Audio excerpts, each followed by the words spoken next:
नमस्कार दोस्तों पिछली वीडियो में हमने आपको बताया था कि 15 नवंबर को प्रधानमंत्री नरेंद्र मोदी भोपाल जा रहे हैं सिर्फ 4 घंटों के लिए, और उनकी उस 4 घंटे की ट्रिप के लिए राज्य सरकार 23 करोड़ रुपए खर्च कर रही है। उन 23 करोड़ में से भी जो 13 करोड़ रुपए लोगों को लाने और वापस ले जाने के लिए होने थे, जिनको रैली की भीड़ बढ़ानी थी, वो भी नहीं आए हैं।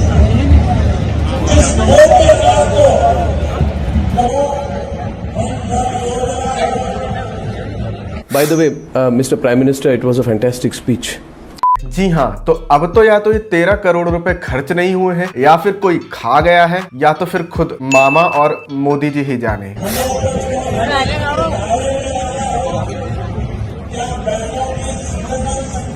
पीएम मोदी खतरों के खिलाड़ी है, पैसा बर्बाद पे है। मतलब हो गया यार, अब बहुत हो गया। जनता भी एक लिमिट तक ही जुमलेबाजी सुन सकती है। अब जनता से भी नहीं हो रहा है यार, आप पैसे दे के बुलाएं या फ्री में बुलाएं, अब जुमलेबाजी नहीं सुनी जाती। बंद करो हाथ जोड़ के। मैं इसके अलावा दोस्तों, पिछले दिनों जो कंगना रनौत ने गजबे और खतरनाक बयान दिया था भीख में मिली आजादी वाला, उसका बवाल है कि खत्म होने का नाम ही नहीं ले रहा है। किसी को भी अभी ये पद्मश्री अवार्ड से सम्मानित कर रहे हैं जिन्होंने बस ये देश का नाम बदनाम किया। मतलब कंगना रनौत का वो बयान इतना खतरनाक था कि अब राखी सावंत और हिंदुस्तानी भाव की बातें भी अच्छी लगने लगी हैं। ऐसे लोगों को ये कंगना रनौत, एक बार आप लोगों ने ये सब करने से पहला सर्वे करिए ना कि लोगों के दिल में क्या है, लोग क्या चाहते हैं, किसको अवार्ड देना चाहिए और किसको नहीं देना चाहिए। मैं तो तेरे को हरामी समझता था, तो राम निकला रे, देव मानुस निकला रे। मतलब मैं तो ये सोच रहा हूँ कि अगर कन्हैया कुमार, स्वरा भास्कर, तपसी पन्नू,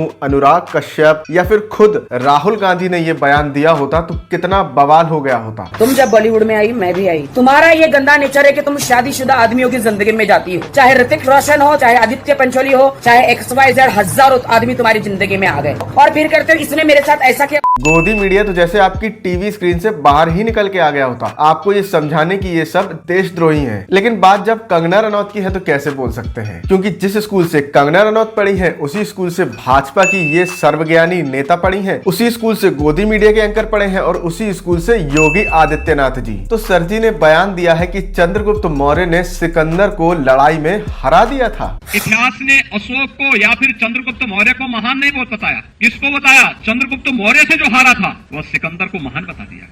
क्या? चंद्रगुप्त मौर्य से जो हारा था वह सिकंदर को महान बता दिया। अच्छा, मतलब दोस्तों, जो चंद्रगुप्त मौर्य और जो सिकंदर, जिसको हम अलेक्जेंडर द ग्रेट भी कहते हैं, सिर्फ हम ही नहीं पूरी दुनिया, जो चंद्रगुप्त मौर्य और सिकंदर एक पीढ़ी में पैदा ही नहीं हुए, उनके बीच में इन्होंने युद्ध करा दिया। मतलब अचानक से योगी जी को देश का सबसे बड़ा इतिहासकार बन जाने पर हार्दिक बधाई।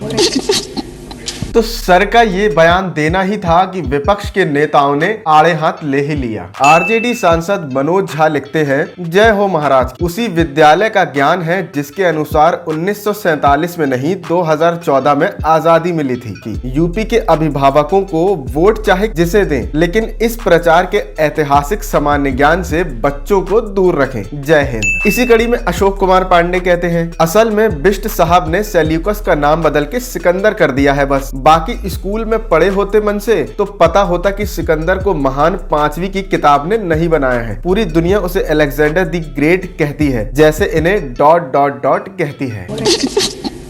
मतलब आप दोस्तों खुद सोचिए कि जो गोदी मीडिया बात बात पे राहुल गांधी के मुंह से निकली या किसी भी विपक्ष के नेता से मुंह से गलती से निकली कोई भी बात को उठाती है, अपने अपने ट्विटर हैंडल्स पे ट्वीट करती है, फिर चाहे वो मोदी जी द्वारा खुद छाता पकड़े जाने वाली बात हो या फिर कोई और, लेकिन इस बात पे गोदी मीडिया के सभी एंकर चुप हैं। सबको जैसे सांप, अजगर, बिच्छू सब सूंघ गए हैं। तेरे नाम का कुत्ता पालो साले।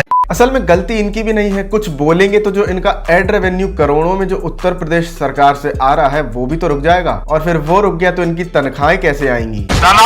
दोस्तों, इतिहास की कोई भी किताब और कोई भी इतिहासकार इस बात को नहीं मानता कि सिकंदर यानी अलेक्जेंडर और चंद्रगुप्त मौर्य के बीच कोई भी युद्ध हुआ था। हम शक्ल के गधे नजर आते हैं मोदी जी को। एक तस्वीर दोस्तों हरियाणा से भी आई, हरियाणा के गृह मंत्री अनिल विज की। इस तस्वीर को आप देखेंगे तो आपको लगेगा कि किसी देवी देवता के सामने 56 भोग का प्रसाद चढ़ाया गया है।